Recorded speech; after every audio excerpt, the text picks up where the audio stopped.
Welcome to Stranger Connections, where I celebrate wonderfully weird people and quirky stories. I'm your curious beast and host, Lisa David Olson, the practically world famous business humorist, interactive speaker, and speaker trainer. So bring me to your event if you want to re energize your group or you want to learn to speak. Give me a shout. Today, I have an executive mindset coach. He has extensive experience in guiding professionals through transformative journeys. And I've been teasing him that I say he's wanted by the law because he's lived in 8 countries and on 5 continents. So it's amazing to have him hold still and be on my show. Welcome, Bas Lebesque, to Stranger Connections. Woot woot. Thank you, Lisa.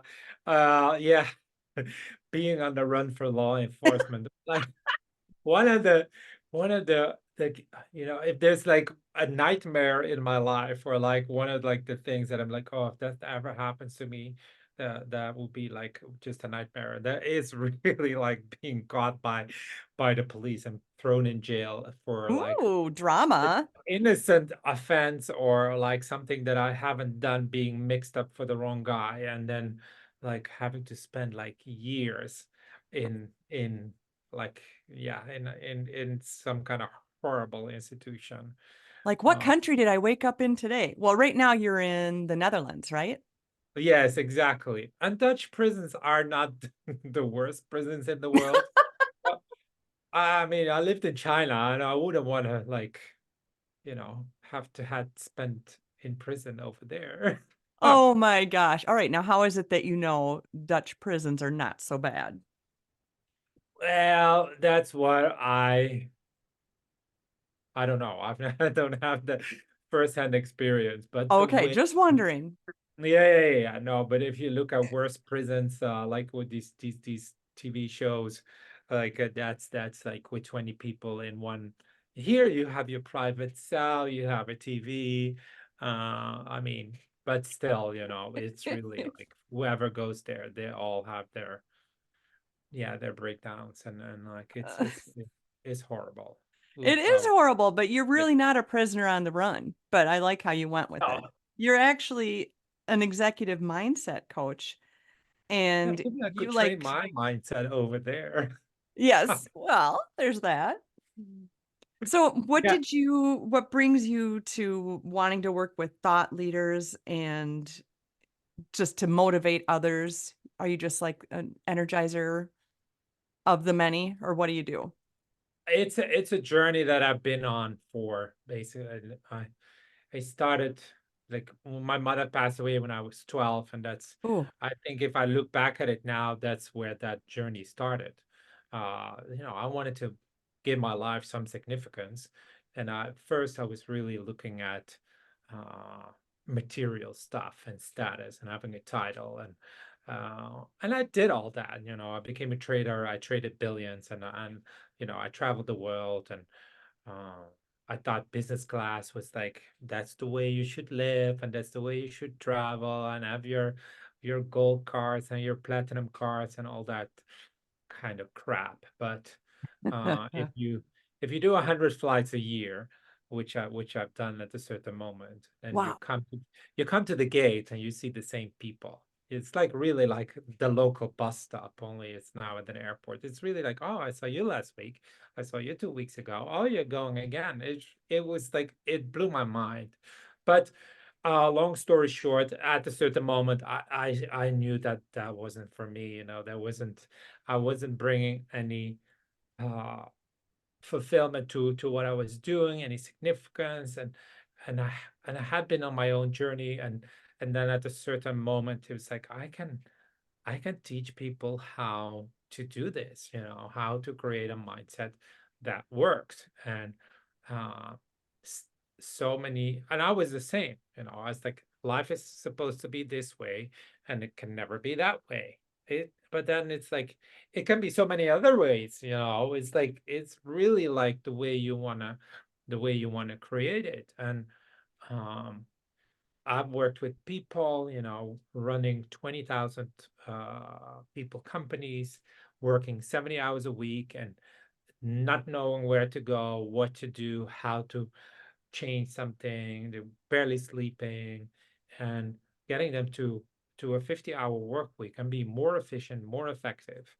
And that is just and I just want to why am I doing this? I want, whenever I'm going to leave this planet, I want to I just, and it doesn't have to be hundreds of thousands of people, but I would just want to have people that people say it's like, that conversation or that time that I had with Boss really changed my life, or really had a lasting impact. Or and maybe it's a year, maybe it's a decade, or a decision that they made. Um, Do you this have a certain story you can share that someone that you helped change their mindset? Give me an idea of how your work is affecting others. Yeah. So I mean, there was this other woman. She came to me, and she's like, "There's three things that I want." And she was like, "I was like, "Oh, okay, what do you want?" And she was like, "I want to uh, live in another country. I want to work abroad, and I want to have a baby." I was like, "Well, with the first two things, I can help you. With the third one, I can help you as well, but that's not what I'm gonna do." But and I was like, if this is what you want, you'll be.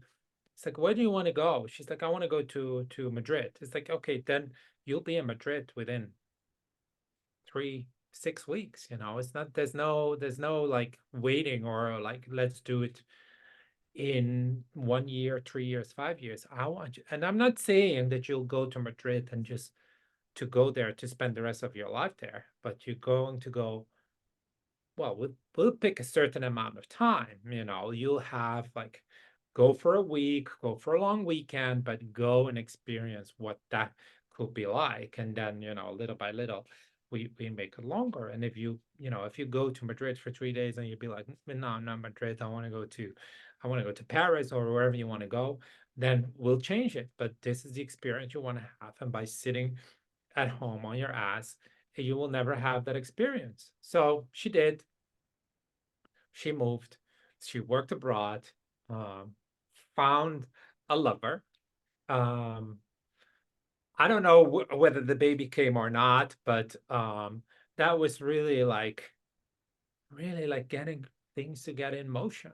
So You you know, kind of are like I call myself a professional nag. I will help people get their book started. I will help them find their message to get to the stage. I will keep contacting you in a loving way that I'll say, "What have we gotten done this week?" So it's like an accountability buddy. yeah, absolutely, absolutely. And along that, like, yeah, it is that, and it's along that is also um creating actions, just Right. doing, getting yourself into that direction where you want to go. And Well, you with can that being said, I am wondering if it's about action and direction. I know a story about you that I'm curious about. You had a goal to sail across the Atlantic yes, and you trained. yes. Let's tell that story. Okay. I assume it was going to be in a boat. You weren't going to just swim. No, no, no, no, no. I was just talking. Well, I was talking to someone today who was gonna row. She originally planned to row the Atlantic Ocean. That's not Wow. what I was gonna sail it. Um, the partner of my stepmother um was in the process of buying a boat, and then he wanted to, his dream really was to sail across the Atlantic. And as we're speaking right now, they are sailing across the Atlantic. Wow. And I was asked, I don't even know when, 2, 3 years ago. I'd been on short trips with them, and I was asked if I wanted to join them on this trip. And um, I said yes immediately, but I wasn't really, I wasn't an experienced sailor. I'm still not an experienced sailor, but I just said yes. It's like, let's do it. And and then last October, they've already been on their trip for 4 months. They left from Belgium, gone all the way along France, Spain, Canary Islands, and I joined them there for a week trip where um, for the first time I sailed through the night and we worked in shifts. And I had that experience, and then I was questioned by my stepmother. Is this really what you want to do? And I was like, oh, I don't want to answer this question. Because the way when I say yes, I have to prove that I really want to do this. And how do I prove this? And then if I say no, then I look like a jerk. They're already in the middle of the trip. And I said, and I'm also the guy is like, I'm a mindset coach. It's like, figure your shit out yourself, create a mindset that works, just do it. And but I was also like, that's just really selfish. It's like that would I on let's say on force I could get myself across the ocean, but there were three other people involved, and me wanting to do something by myself without taking their, let's say, mental well-being into consideration Are you is saying it what was too many people on this little boat? Like there weren't enough Pop Tarts and soda for everybody? Like I'm trying to picture what this boat looks like. I'm just a I girl in the mean, Midwest. I don't do this kind of stuff. no, it doesn't. I mean, it doesn't matter. It was like the size of the boat doesn't really matter that much, Well, it would matter to me. yeah, but even if the boat would have been twice as big, Yeah. uh you would still have to, like, what they say is like you're ugly. You can't hide in a space like this, so your Right. ugly side will come out at a certain moment. And that was fine, for me to be able to deal with that, and even like for them to show their ugly side to me. It's like, okay, that will I know that that's something that will last for a couple of hours maybe, and then I have the tools to get over it. Um but what I realized on that trip, working in this 4 hour on, 4 hour off rhythm, going through the night, I was I was bored. And I was like, this is not, I mean, boredom is not for me. If I'm bored for, I mean, I can be bored for an evening, which is fine. But then I'm like, next day I have energy again to go again. And maybe there's a day that I'm like, oh, still a little bit like, oh, not today. But then the next day I'm just going again. And here, being on a boat, the only thing you could really do is like read a book. Um, and no, I don't. It's like the social media thing, or like not being able to connect to the internet. That wasn't going to be a problem for me. I've done that before. 10 days without internet, without a mobile phone. Um, and that was kind of like a bubble, and that's on the boat is a bubble too. So I said no, and that was yeah. Yes, Also, because go ahead. yeah.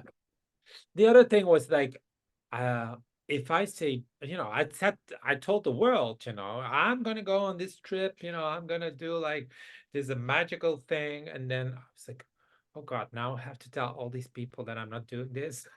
What will they think of me? But then I was like, that shouldn't be a reason for me to do that. Um, so I love that um, you said that. How many times, that is huge what you just said. How many times do we go forward with something simply, especially because of social media, because I put it out there? yes. Now I have to do it. You know what? We are not who we look like on Facebook or wherever. We're really not. We choose to share those pieces. And I wonder how many people can resonate with that. Okay, now I have to fill in the blank. And that's huge that you made that decision to say, no, no, no, no, no. Deep down at my core, I'm not doing this. I don't care what other people think. And it probably turned out they don't care. But we think in our Yeah, heads that they're going to care. and I was like, especially for my stepmother and her partner, and then the other guy. I'm like, oh, you know, this will have a major impact on them. It's a four people crew now, a three people crew, Hmm. and they were really like they were so supportive. They're like, we would love to have you on board. We would love you to come for you to come with us, but only in the right mindset. And yeah, and if that's not there, please, thank you for telling us, and just yeah, just stay home, go do something else. And that's what we did. They were very supportive, and I cannot thank them enough for that. It's really It was a gift. yeah, yeah. And And what would you that's the tell others? Because you are a coach. So, what would you tell other people who are still doing this or still hanging out with that person or still maybe in a relationship or that job or not moving or not doing the thing? How do we break that mindset of caring what other people see us as? How do we get that back into my core? How do I know what I want?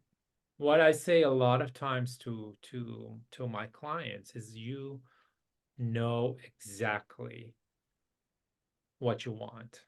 You're just afraid. You've already made the decision. Now just execute it. And it's not an easy decision, or I'm not like saying it's like, oh, if you want to break up 15 years, 20 years of marriage, it's like, oh, decision. And then no, you decide and you deal with the consequences, but you've been in that decision for uh yeah, a very long time. And yeah, there's just no like the moment you make the decision, you have like a lot of times you'll experience some kind of freedom, some kind of bravery, some whatever, or it's like, okay, finally, and now you can create like something new, how you're gonna, yeah, instead of like living in that fear, and the fear I had, that I was going to be so rejected by them, it turned out to be something really like beautiful, it's Right. like, we'd love to have you, but no, I mean, we understand. And that's a lot of times like when you make a decision, people, if you do it well, I mean, in a respectful way, or even in a disrespectful way, you have so many opportunities to set right what you did Yeah. wrong, or to ask for forgiveness or to forgive yourself. And that is just, um, yeah, just don't wait, and I've made, I've done like when I resigned from trading, it took me 3 years to make that decision until And now someone, what do you say? You shouldn't have yeah, it's like, waited. yeah, no, I shouldn't. But Right. it's like, and there was a friend of mine, he said like, uh, you've been telling this story now for what? 3 years? Are you gonna do this or are you just gonna keep complaining? And Crap or then, get off the potty. That's what they say about that. yeah, exactly. And then the next day I walked into the office and I resigned. And like I don't know, like this year, so this was in 2009. So this year I had this conversation with him and he's like, I would still admire you for that, because I say these things to many other people, but they just Yes. keep complaining, complaining, complaining. But you're the guy that did it. I was like, yeah, Nice. and I'm happy. I think it's part of our overthinking. We have so much overthinking and so much internal, but really that internal voice is really your challenge voice. That voice that says, "Oh, you can't. Oh, you're too tired." You're supposed to say, "Oh yeah, watch this." So that's what Yeah, I learned in therapy, and that was helpful to me. When you hear that stupid voice inside, it's really the challenge, not don't listen to it, argue with it and go, yeah, "Watch this." exactly. And Yeah. don't flee into, that's also what a lot of people do. It's like they flee into some version of numbing, whether that is a substance or work or workaholics or like excessive gym or extreme Right. challenges. Don't get me wrong, there's nothing wrong with, I love a challenge. And if you do it, if you do it for the challenge, great. But if you do it to escape like these kind of decisions, um then be honest about what you Well, you don't need to decide about anything, but Right. But if it's give hanging on you yourself the 3 freedom. years, now you look Huh? back and go, "Dang, that was 3 years. That was silly." Oh, Yeah, silly me. yeah, Oh, speaking of being silly, I need to know from you, boss, yes. a dare or a prank story, one you've done, one you, um, I don't know, did you hide the sail on the sailboat? No, I'm kidding. One you've done or had done to you, Oh, some I sort of just prank threw or them dare. overboard. It's You like, you know. sillies. There's no ropes here. I really know my So terminology. the prank story I want to share with you was in uh I think I was 14 or 15, I don't know. I was in religion class, and um I'm not brought up religious, and I was looking for arguments with the teacher all the time, and he Well, you're fun. yeah. And at a certain moment, he's like, "You shouldn't talk because you don't have a, you don't know nothing about the Bible, and you don't even have a Bible in your home." And I was like, What a great mentor. "Yeah, yeah, yeah." I was like, how do you know we don't have a Bible in our home?" Which we didn't, But but that's creepy. it's like, okay. And I was just getting sick of it. And uh, of that class and of that nonsense. And it was just, and then I had my friend, I said to her, that, shall we jump out of the window? And, and she was like, I don't know whether we talked about it like in Wait, what floor of several. building were you on? What floor was this? Yeah, it was like 1.5 floors. It was like, I think it was a 10-foot drop. Wow. Yeah, yeah, it was like we overestimated or underestimated the height with the window, and but we're like, I don't know how many, I don't remember how many, whether we talked about it for several classes or, but at a certain moment we just like, let's go and jump. So we secretly packed our bag, and we were sitting next to the window. I opened the window and I jumped and she jumped after me. And we ran around the school building. I started to smoke, which Oh is like, my and I'm like, it's like, what did you do? You know, it's like, are you an idiot? You know, now that's gonna go phone calls to your father, and you're gonna be expelled, or you have to go look for another school, and all that kind of nonsense. And at the end of the day, I never had to go to a religious class anymore. And I was like, gosh. I solved that Yes. one pretty good. And she's the only one from my high school that I still in touch with, and that's my dare story, and I That just is love that I fantastic. Well, when this episode comes out, you'll have to send that to her and tell her, "Guess what I talked about?" And the I other will. thing is, that makes me realize that day was the start of being a mindset coach and making decisions and saying, "You know what? If you don't like your path, change it, even Oh, if it yeah, is a 10-foot drop in cigarettes." that was insane. It's like, I just, yeah, we jumped and it was like, and the whole class was like looking at like, what You just the, disappear out of their window. what are those idiots doing? It was That is just, fantastic. yeah, it really, really was. Oh, thank you so much for your time. Now let's tell people how they can reach out to you because who wouldn't want a mindset coach, especially one as brave as you and that is just so easy to talk with and understand how we can just shake out the cobwebs and get on our path. So, how can people reach out to you, boss? So they can reach out to me to my website, which is www.baslebesque.com. Under my name, you can also find me on LinkedIn, where you can book a free appointment. First session with my clients is a free session. You know, I really believe that coaching is built on trust, and that doesn't start without having a proper conversation first. Um, and that's where people can reach me. Um, yeah, that's it. That is fantastic. Well, I am honored to have chatted with you, Bas Lebesque. And remember that we can only be strangers once. And I invite you to stay weird. I will. Thank you so much for having me, Lisa. It was really wonderful. Thank you.